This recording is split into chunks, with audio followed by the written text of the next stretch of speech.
Olá, aluno! Nesta unidade, vamos continuar estudando o aval e analisar agora a súmula 189 do Supremo Tribunal Federal. Então vamos à aula. Olá! Nesta unidade de estudo, nós estamos vendo o aval e veremos agora a súmula 189 do Supremo Tribunal Federal. Esta é, provavelmente, uma das súmulas mais técnicas editadas na história do Supremo Tribunal Federal brasileiro. Só há palavras técnicas e por isso ela fica tão árida. O texto dela é o seguinte: avais em branco consideram-se simultâneos e não sucessivos. Não é um texto capcioso? Avais em branco e superpostos consideram-se simultâneos e não sucessivos. É quase uma obra de Shakespeare. Avais em branco, branco. Superpostos, não superpostos. Simultâneos, não sucessivos. Vamos dissecar. A partir dessa súmula, você entende tudo de aval. Primeiro, o aval, à semelhança do endosso, pode ser dado em branco ou em preto. No aval em branco, o avalista se limita a assinar o anverso, ou seja, a frente, a cara, a face do título de crédito, sem mencionar a pessoa a quem se equipara cambialmente. No aval em preto, ao revés, o avalista nomeia expressamente o avalizado. Então, no aval em preto, por aval a fulano de tal. Se fulano de tal é o emitente, eu me equiparo a ele. Se ele é endossante, eu me equiparo a ele. Se ele é o que ele for, eu estou me equiparando a ele. Pois bem, agora resta a questão. Avais em preto, eu digo a pessoa a quem me equiparo. Em branco, eu me limito a assinar. Então vem a pergunta. O aval em branco presume-se dado a quem? Ora, toda a hermenêutica do direito cambial é no sentido de ampliar a margem de possibilidade de solver o pagamento do título de crédito. Para proteção do crédito, crédito que vem do latim creditum, credere, aquele que crê, é a confiança que o caracteriza, nós temos, para proteção dessa confiança, como elemento característico do crédito, que toda a hermenêutica do direito cambial é para ampliar a probabilidade de se pagar o título. Daí porque os avais em branco nos títulos de crédito presumem-se dado ao devedor cambial direto, aquele que o Fábio Lhua Coelho chama de devedor principal. Então, avais em branco presumem-se dado ao devedor cambial direto, salvo uma exceção.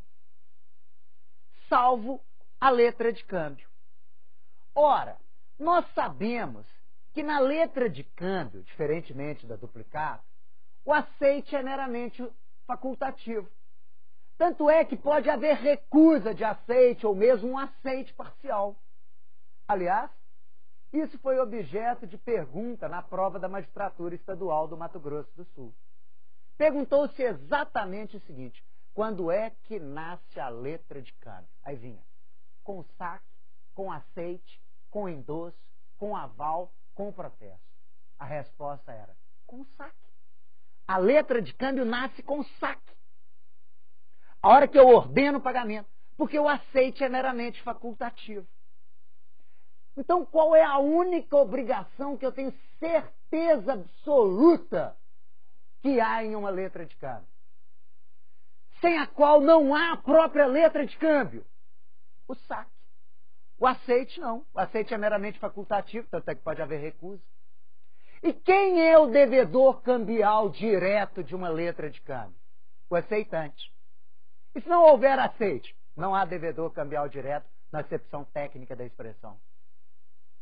Para evitar a celeuma que nós já estudamos, do aval antecipado, eu saco uma letra contra você.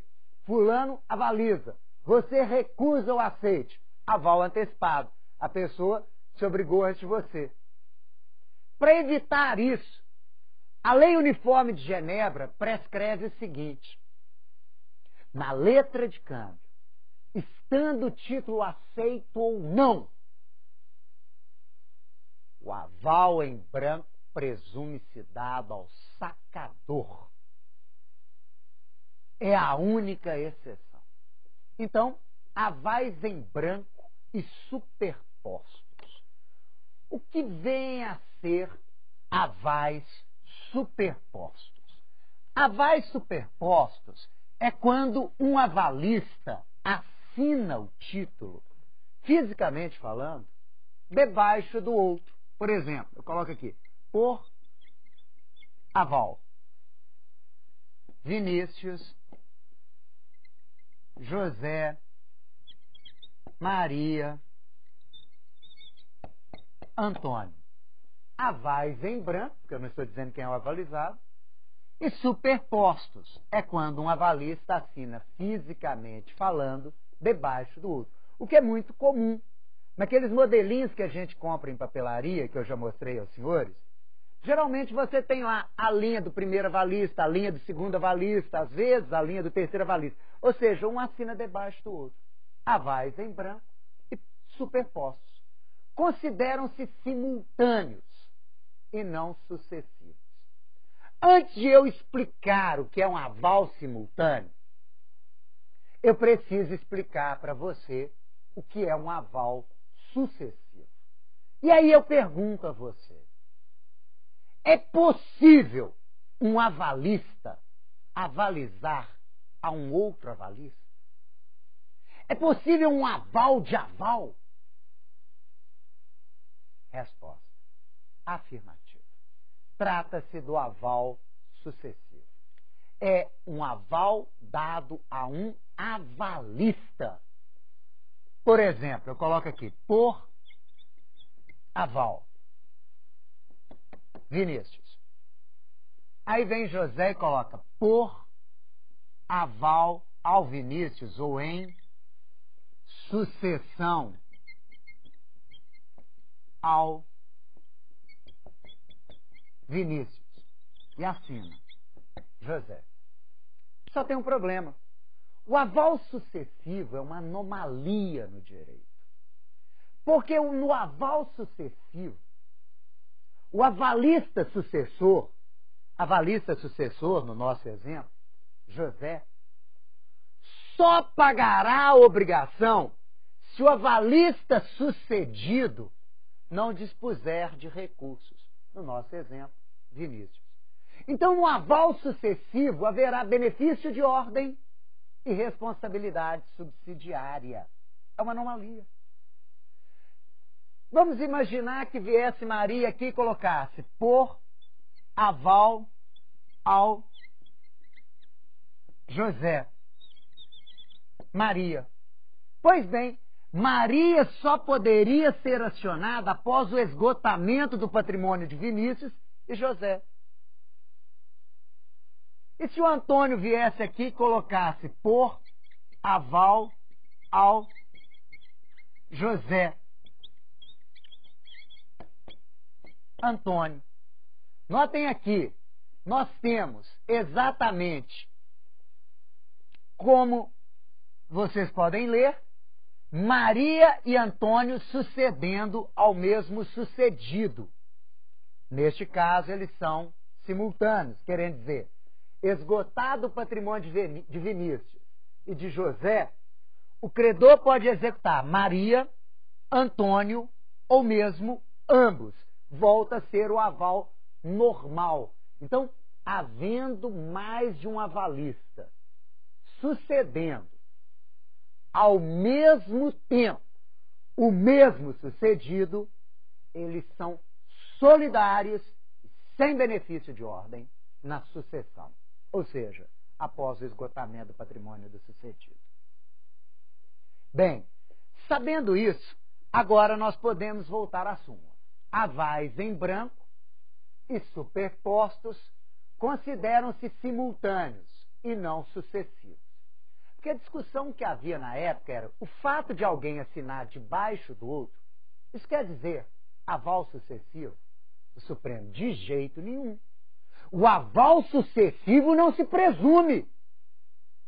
O aval sucessivo tem que ser dado em preto. Tem que ser expresso. Não há presunção. A presunção é o aval simultâneo. Aval simultâneo é quando há mais de um avalista garantindo, ao mesmo tempo, o mesmo avalizado. Esse lado aqui do quadro. Ou seja, Vinícius, José, Maria, Antônio garantem o mesmo avalizado. Neste caso, o credor tem a opção de executar um, alguns ou todos, conforme suas conveniências, seus interesses, suas necessidades. Suponhamos que o credor acione Maria.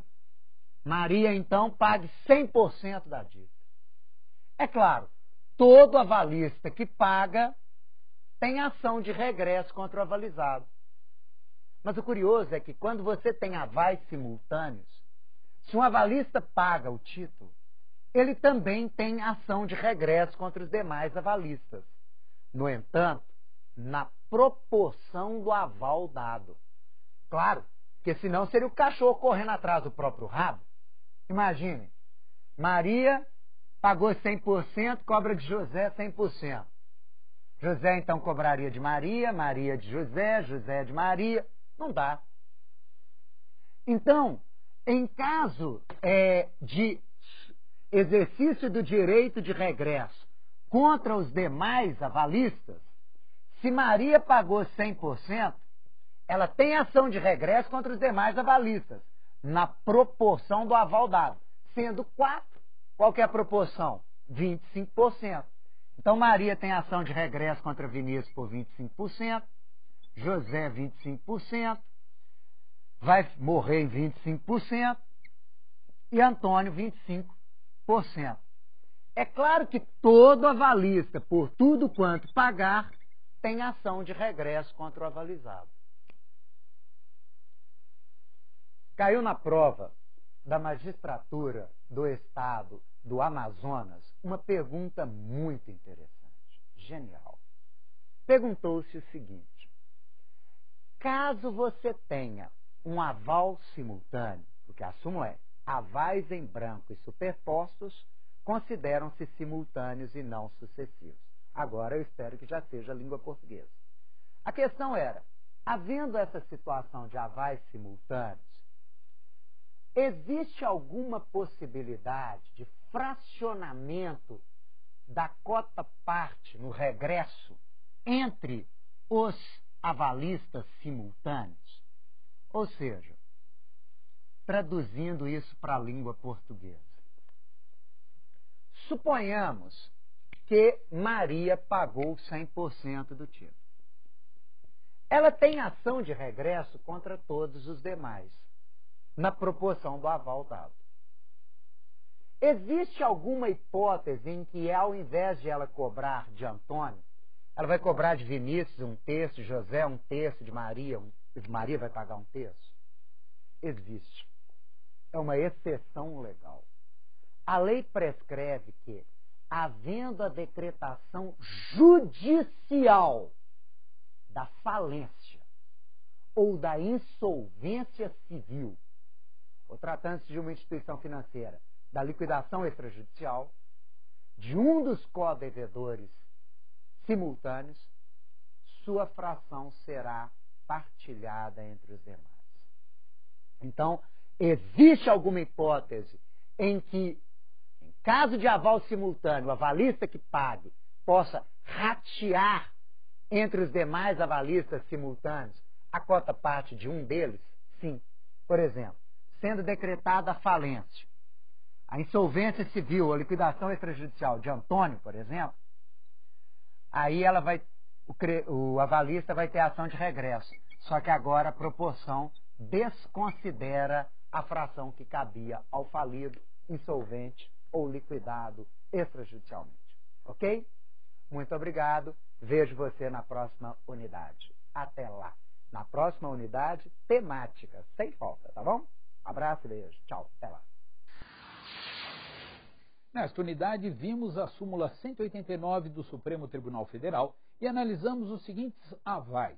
o aval em branco, o aval em preto, o aval superposto e o aval sucessivo. Estude bem este conteúdo para obter sucesso nas provas de concurso. Até mais!